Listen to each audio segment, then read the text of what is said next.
আসসালামু আলাইকুম everyone, welcome to another blog. অনেকদিন পরে একটা ব্লগ আপলোড দিচ্ছি। এই ব্লগটা হচ্ছে গিয়ে বেসিক্যালি একটা ফ্রাইডে ব্লগ। অনেকদিন ধরে আমার একদমই কোনো ভিডিও আপলোড দেওয়া হচ্ছিল না। বেসিক্যালি আমার এক্সাম চলছিল, যার কারণে আমি অনেক বেশি ব্যস্ত ছিলাম। আর এক্সাম শেষ হওয়ার পরও আমি অনেক বেশি অসুস্থ হয়ে গিয়েছিলাম, যার কারণে ভিডিও করতে একদমই ইচ্ছা করছিল না। এই ব্লগটাও অনেকদিন আগে, আমি এখন এডিট করে আপলোড দিচ্ছি। আসলে অনেক বেশি ব্যস্ততার কারণে কোথাও যাওয়া হচ্ছে না আর ভিডিও করা হচ্ছে না, তাই ভাবলাম যে আগের যেটা ছিল সেটাই আপলোড দিয়ে এডিট করে। ফ্রাইডে দুপুরবেলা আমি গোসল করে এখানে একটু হালকা পাতলা রেডি হয়ে নিচ্ছিলাম। আর সেদিন আমার হাজবেন্ড আসার কথা ছিল, তাই আমি এত সুন্দর রেডি টেডি হয়ে বসেছিলাম গোসল টোসল করে একদম। যাই হোক, রান্না বান্না সবকিছু আম্মুই করেছে। এখানে আমি যা সালাদ কেটে নিচ্ছিলাম। আর কার কার খাবারের সাথে সালাদ ভালো লাগে অবশ্যই কিন্তু জানাবেন। আমি কিন্তু সালাদ অনেক বেশি পছন্দ করি। এই হচ্ছে গিয়ে আজকে দুপুরে মেনিউ। প্রথমে ছিল আই থিঙ্ক এটা ছিল চিকেন রোস্ট, তারপর ছিল কাবাব, আর সাথে ছিল বিরিয়ানি। আর সবসময়ের মতো বিরিয়ানিটা কিন্তু দেখতে অনেক বেশি লোভনীয় লাগছিল। আর সাথে এখানে আমি সালাদ আর লেবু কেটে নিয়েছিলাম। যাই হোক, তো আমার হাজবেন্ড আসার পর এখানে সবগুলো খাবার পরিবেশন করা হয়েছে অনেক সুন্দর করে। আমরা সবাই বসে পড়ি একসাথে লাঞ্চ করার জন্য।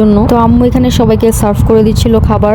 আর ট্রাস্ট মি, এখানে কিন্তু প্রতিটা খাবারে অনেক বেশি মজা হয়েছিল। আর যেহেতু আমরা সবাই একসাথে মিলে খাচ্ছিলাম, তাই খাবারের টেস্টটা আরো বেশি দ্বিগুণ মজা হয়ে গিয়েছিল। আর এটা হচ্ছে কি আমার plate. One thing about me, I love good food. I am foodie by heart. এখানে আমরা সবাই অনেক বেশি গল্প করছিলাম, খাচ্ছিলাম, অনেক বেশি ভালো লাগছিল। যাই হোক, তো খাওয়া দাওয়া করে বিকালে রেস্ট নেই। আর সন্ধ্যাবেলা আম্মু এখানে আম আর হচ্ছে কি তরমুজ কেটে দিয়েছিল খাওয়ার জন্য। আর তরমুজ দেখেই তো বুঝতে পারছেন যে ভিডিওটা অনেক আগের, কারণ এখন তো আর তরমুজ পাওয়া যায় না। আর এখন আমি ভিডিওটা দেখে ভাবছি যে এখানে একটা আমার অনেক বেশি পছন্দের ফ্রুট আর একটা একদম আমার অপছন্দের ফ্রুট। মানে আমি একদমই আম পছন্দ করি না, আর তরমুজ তো আমি একসাথে বসে মানে একবারে একটা শেষ করতে পারবো, এত বেশি আমার পছন্দ। তারপর একটু পর দেখি যে আব্বু এখানে চিকেন চাপ নিয়ে এসেছে। আর আমাদের বাসায় চিকেন চাপ, চিকেন গ্রিল, মানে এরকম কাবাব টাইপের আইটেম আমাদের বাসায় সবারই অনেক বেশি পছন্দ। আমি নিজেও অনেক বেশি পছন্দ করি। তো আমি আর আমার ছোট বোন মিলে সবকিছু অনেক সুন্দর করে সার্ভ করে নিয়েছিলাম এখানে। আপনারা কারা কারা চিকেন চাপ অনেক বেশি পছন্দ করেন অবশ্যই কিন্তু জানাবেন। ও সাথে কিন্তু আমাদের ওই চিকেন রোস্টটাও নিয়েছিলাম নানুটি দিয়ে খাওয়ার জন্য। আর এখানে আমি কোক ঢেলে নিচ্ছিলাম।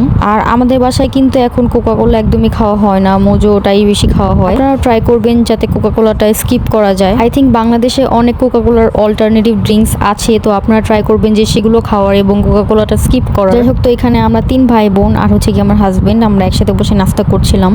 আর যেহেতু বললাম যে এটা আমাদের অনেক বেশি পছন্দের খাবার, তো আমরা সবাই এটাকে অনেক বেশি এনজয় করে খাচ্ছিলাম। আর এখানে আমি দেখাচ্ছি আমার হাজবেন্ড হচ্ছে গিয়ে নিজের হাতে এই পিজে সেটটা আমার জন্য বানিয়ে নিয়ে এসেছে। আর আমার কাছে এটার প্রিন্টটা অনেক বেশি ভালো লেগেছে, পিঙ্ক কালারের মধ্যে অনেকগুলো ফ্লাওয়ার দেওয়া, অনেক কিউট। যাই হোক, তো আজকের ব্লগটা এই পর্যন্তই। আশা করি আপনাদের সবার কাছে আজকের ব্লগটা ভালো লেগেছে। Thank you so much for watching. দেখা হবে নেক্সট কোনো ব্লগে, ততক্ষণ পর্যন্ত আল্লাহ হাফেজ।